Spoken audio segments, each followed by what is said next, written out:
भारत में सभी मत मतांतरों को मानने की पूर्ण स्वतंत्रता थी, लेकिन विदेशी आक्रांता इस मामले में अहिष्णु थे और उन्होंने अपने मत को ही सर्वश्रेष्ठ बताकर उसी का अनुकरण करने का तलवार के बल पर भारत के लोगों का धर्म परिवर्तन करना प्रारंभ किया। ऐसे में श्री गुरु तेग बहादुर जी भारत की सर्वधर्म संभाव धारणा के लिए कवच बनकर खड़े हुए।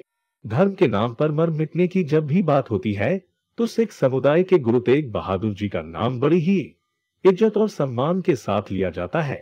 अपने धर्म के नाम पर उन्होंने अपने सिर का बलिदान दिया, तो चलिए जानते हैं उनके बारे में कुछ बातें।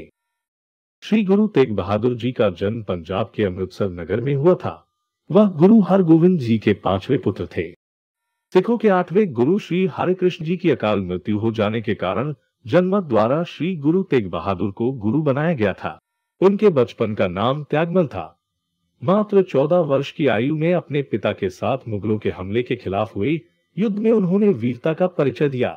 उनकी वीरता से प्रभावित होकर उनके पिता ने उनका नाम त्यागमल से तेग बहादुर तलवार के धनी रख दिया। धैर्य, वैराग्य और त्याग की मूर्ति श्री गुरु तेग बहादुर जी ने एकांत में लगातार 20 वर्ष तक बाबा बकाला नामक स्थान पर साधना की। 8वें गुरु हरकिशन जी ने अपने उत्तराधिकारी का नाम के लिए बाबा बकाले का निर्देश दिया। गुरु जी ने धर्म के प्रसार लिए कई स्थानों का भ्रमण किया। आनंदपुर साहब से रोपड़, सैफाबाद होते हुए वे ख्याला पहुंचे। इसके बाद श्री गुरु तेग बहादुर जी प्रयाग, बनारस, पटना, असम आदि क्षेत्रों में गए, जहां उन्होंने आध्यात्मिक, सामाजिक, आर्थिक उन्नयन के लिए रचनात्मक कार्य किए। रूढ़ियों, अंधविश्वासों की आलोचना कर नए आदर्श स्थापित किए। उन्होंने परोपकार के लिए कुएं खुदवाए और धर्मशालाएं बनवाई। इन्हीं यात्राओं में 1666 में गुरुजी के यहाँ पटना साहब में पुत्र का जन्म हुआ, जो 10वें गुरु गुरु गोविंद राय बने। धर्म के लिए मरना बेहतर समझा। औरंगजेब के शासन काल की बात है। औरंगजेब के दरबार में एक विद्वान पंडित आकर रोज गीता के श्लोक पढ़ता और उसका अर्थ सुनाता था, पर वह पंडित गीता में से कुछ श्लोक छोड़ दिया करता था।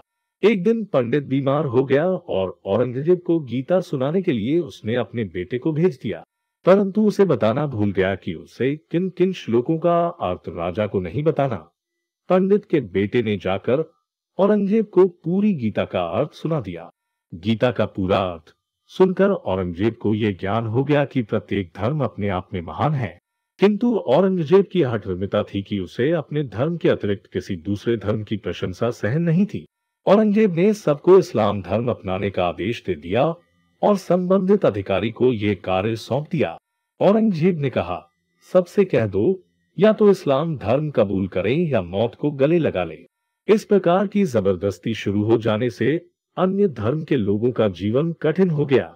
जुर्म से ग्रस्त कश्मीर के पंडित श्री गुरु तेग बहादुर के पास आए और उन्हें बताया कि किस प्रकार इस्लाम को स्वीकार करने के लिए अत्याचार किया जा रहा है, यातनाएं दी जा रही हैं, और उनसे अपने धर्म को बचाने की गुहार लगाई।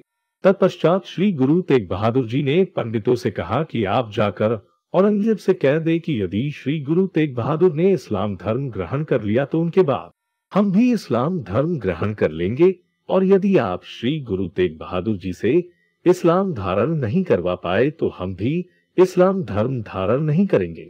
औरंगजेब ने यह स्वीकार कर लिया। श्री गुरु तेग बहादुर दिल्ली में औरंगजेब के दरबार में स्वयं गए। औरंगजेब ने उन्हें बहुत से लालच दिए, पर गुरु तेग बहादुर जी नहीं माने तो उन पर जुल्म किए गए, उन्हें कैद कर लिया गया। 2 शिष्यों को मारकर गुरु तेग बहादुर जी को डराने की कोशिश की गई। पहले भाई मतिदास को आरे से चिरवाया गया। जब औरंगजेब का इससे भी मन नहीं भरा तो भाई दयालदास को खौलते पानी में डाला गया। गुरु तेग बहादुर औरंगजेब के सामने नहीं झुके और अपने शिष्यों के अद्भुत बलिदान का गुणगान करते रहे। इसके बाद भाई सतीदास के बदन पर रुई लपेटकर आग लगा दी गई। गुरुजी ने उसके बलिदान को धन्य धन्य कहा। उन्होंने औरंगजेब से कहा, यदि तुम जबरदस्ती लोगों से इस्लाम धर्म ग्रहण करवाओगे तो तुम सच्चे मुसलमान नहीं हो, क्योंकि इस्लाम धर्म ये शिक्षा नहीं देता कि किसी पर जुल्म करके मुस्लिम बनाया जाए। औरंगजेब ये सुनकर आग बबूला हो गया। उसने दिल्ली के चांदनी चौक पर श्री गुरु तेग बहादुर जी का शीश काटने का हुक्म जारी कर दिया और श्री गुरु तेग बहादुर जी ने हंसते हंसते बलिदान दे दिया। श्री गुरु तेग बहादुर जी की याद में उनके शहीदी स्थल पर गुरुद्वारा बना है, जिसका नाम गुरुद्वारा शीशगंज साहिब है। गुरु तेग बहादुर जी की बहुत सी रचनाएं ग्रंथ साहब के महला नाइन में संग्रहित है। इन्होंने पंजाबी और ब्रज भाषा में सरल और भावयुक्त पदों और विभिन्न रागों में पदों और दोहों में रचनाएं की। उनके अद्वितीय बलिदान ने देश की सर्वधर्म समभाव की संस्कृति को सुदृढ़ बनाया और धार्मिक, सांस्कृतिक, वैचारिक स्वतंत्रता के साथ निर्भयता से जीवन जीने का मंत्र भी दिया।